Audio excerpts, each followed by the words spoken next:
அதாவது பார்த்தோம்னா இன்னைக்கு நாம் அக்ஷய திருதியை அப்படிங்கிற ஒரு விஷயத்தை நாம் செலப்ரேட் பண்ணக்கூடிய ஒரு ட்ரெண்டை மாறிடுச்சு.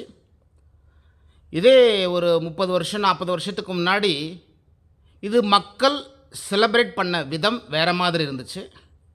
இன்றைக்கி பார்த்தோம்னா அதனோட ஸ்டைலே மாறி போச்சு.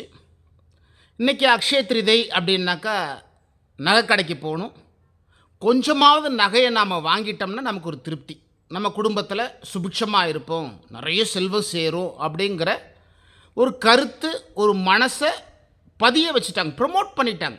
நகை வாங்கணும், நகை வாங்கினோம்னா நம்ம குடும்பத்துக்கு நல்லதுங்கிற விஷயத்தை இன்றைக்கி நகை வியாபாரிகள் ப்ரமோட் பண்ணின ஒரு விஷயத்தை நாம் செஞ்சுக்கிட்டு இருக்கிறோம். மெய்ஞானிகள் என்ன சொல்கிறாங்க? அக்ஷய பாத்திரம் அப்படின்னா இது உடம்பு ஒரு பாத்திரம். அக்ஷயம் அப்படின்னாக்க செல்வம், குறைவில்லாத செல்வம், அழிவில்லாத செல்வம் அப்படிங்கிறது தான் அர்த்தம். அழிவில்லாத செல்வம் அப்படின்னாக்க இப்போ நான் வேதனைப்பட்டேன்னா என்னுடைய நல்ல குணங்கள் எல்லாம் மங்கி போயிடுது, கோவப்பட்டேன்னா என்னுடைய நல்ல குணங்கள் எல்லாம் மங்கி போகுது. அப்போ எது மங்காத செல்வம்?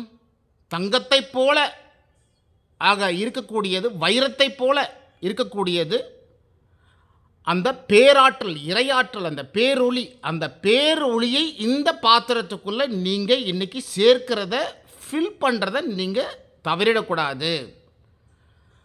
எப்போ இந்த ஒரு வருஷத்தில் எங்கேயாவது நாம் குறைகளை நாம் பார்த்துருப்போம், அந்த குறையின் உணர்வுகள் நம்ம இடத்துல இருக்கும்.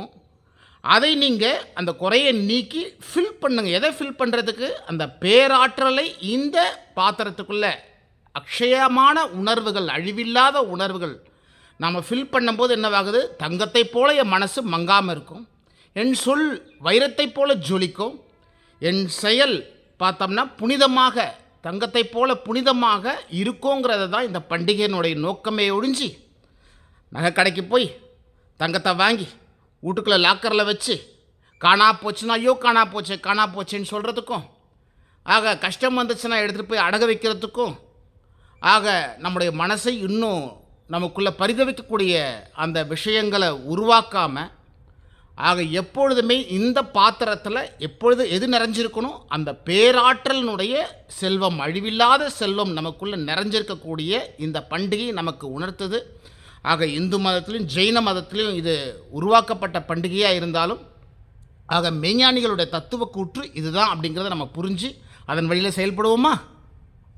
நல்ல வீடியோக்களை நீங்கள் பார்க்கணுன்னா தமிழ்வேல் சுவாமிகள் சேனலை நீங்கள் லைக் பண்ணுங்கள், ஷேர் பண்ணுங்கள், சப்ஸ்கிரைப் பண்ணுங்கள். பயனுள்ளதாக இருக்கும். நன்றி.